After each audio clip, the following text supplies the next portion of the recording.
til juletræet.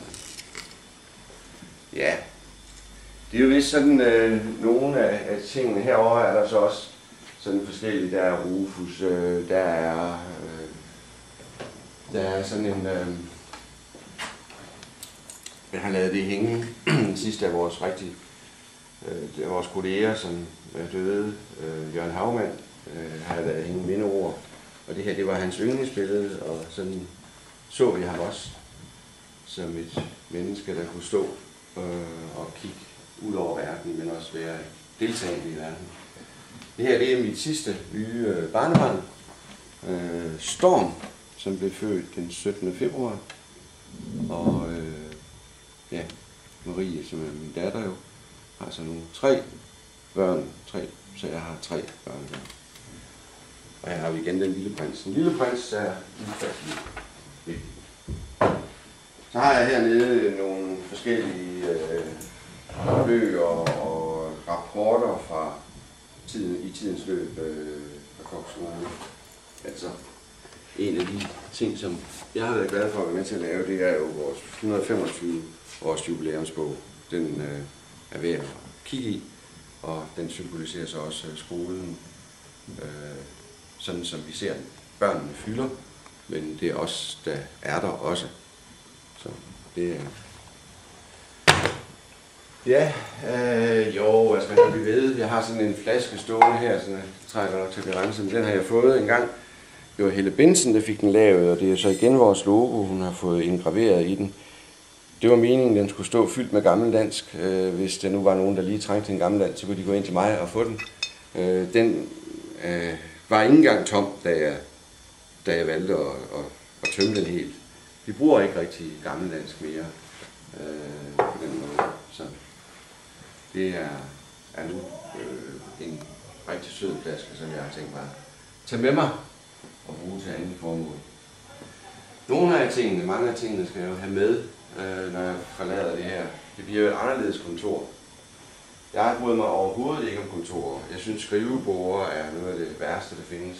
Man kan ikke snakke ordentligt med folk, hvis man sidder ved et skrivebord. Man er nødt til at have et bord. Man er nødt til at have en stemning omkring sig, hvis man skal tale på lige fod. Det skal være et, synes jeg, et hyggeligt sted. Der er også mange, der er kommet her, som altså nogle af mine kolleger, som er skolet andre steder, er for eksempel kommet her og har ikke kunnet lade være med at gå ind. Fordi sådan har den umiddelbare reaktion været, at jeg har besøgt nogle tyske skoleledere, som simpelthen var ved at falde op. De synes slet ikke, man kunne have et kontor, der sådan ud. Men de synes, at det var interessant, at nogen havde kontorer. Og det, der foregår på kontor, er jo noget, der skal være til gavn for skolen, som sådan, til gavn for børnene og til gavn for lærerne, alle ansatte. Det er ikke det er ikke det sted, der er det vigtigste på skolen. Og det bliver det meget nemt, når man laver disse højtidelige rammer, som er mange andre steder. Så jeg har prøvet at nedbryde rammerne for at fastholde, at det her det er et rum, man lever i.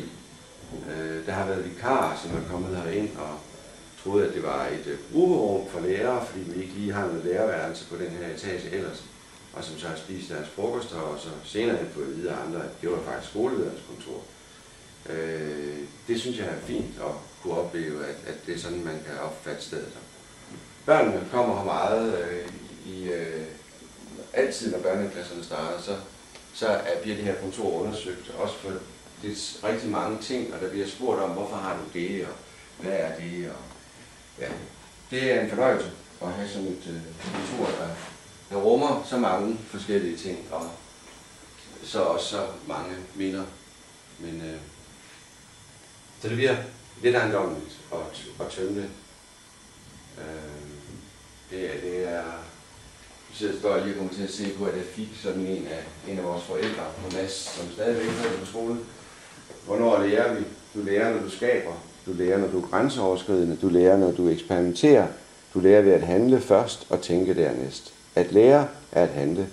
At lære er at gøre ukendte ting. At lære er at opdage. At lære er at forstå. At lære er at turde møde det nye og ukendte. Det er egentlig skrevet af Svend E. Petersen, som var en kendt person for et år tilbage inden for skoleverdenen, og i øvrigt også direktør for forlag og mange spændende ting. Det er rigtig godt. Og sådan er det jo. Den har jeg også gemt, fordi jeg synes, den er ufattelig væsentlig. Man siger ikke det, man siger. Man siger det, der bliver hørt. Det er virkelig rigtigt. Så nogle gange skal man have tingene på bånd, så man kan finde ud af, hvad det egentlig er, man har sagt. Fordi det bliver tit hørt på en anden måde, end det er sagt. Ja. Det er vist det. Tror jeg. Så tak for besøget. Det har været sjovt og hyggeligt at prøve at vise noget af det frem til lidt om det.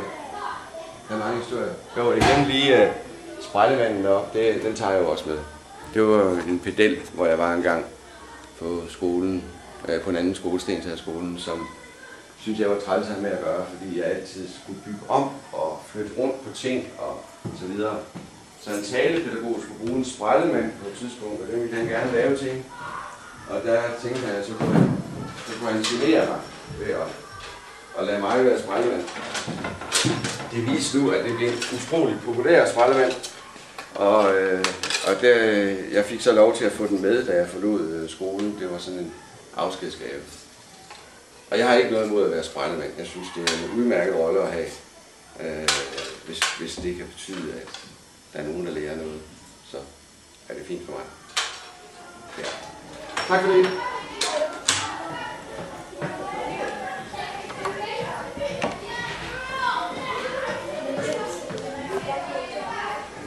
Ja, her har vi den gamle skole nede på Åbelvarden. Det er faktisk en rigtig god kopi af den. Vi har endda altanen på siden. Peter Müller lavede den til os en gang, og den har stået på mit kontor i mange år. Jeg synes, den stod for skjult der, og måtte godt komme frem.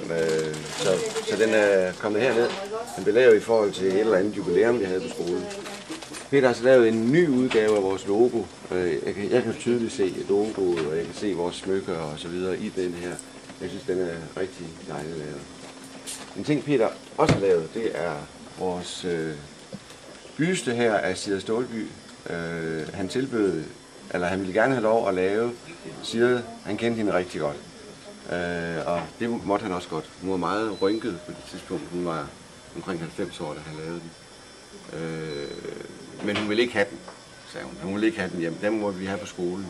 Så overvejede jeg, om den skulle stå op på mit kontor. Men så snakkede vi med Marianne om det ikke var noget at have den her på biblioteket. Og det synes Marianne var en god idé. Så derfor står Sigrid her nede på biblioteket. Og er virkelig en af de seje damer, vi har haft en institution i institutionen. Ansat fra 1936 og så holdt op en gang i 90'erne. Det var sejt gået. Vi har jo også rundt omkring her nogle billeder af Helle Bensens billeder. Et af dem har vi fået omsat til en plakat. Vi har stadigvæk enkelte tilbage. Det var Grete Grønkjær, der synes, at vi skulle finde et af Helles billeder og få trykt som plakat. Men de hænger rundt omkring, de hænger også nede i underhuset. Nogle fantastisk gode billeder, som vi arvede, da Helle døde. Familien synes ikke, de rigtig havde plads til dem, og vi kunne se mange muligheder i at have dem hængende. Så dem har vi så bevaret.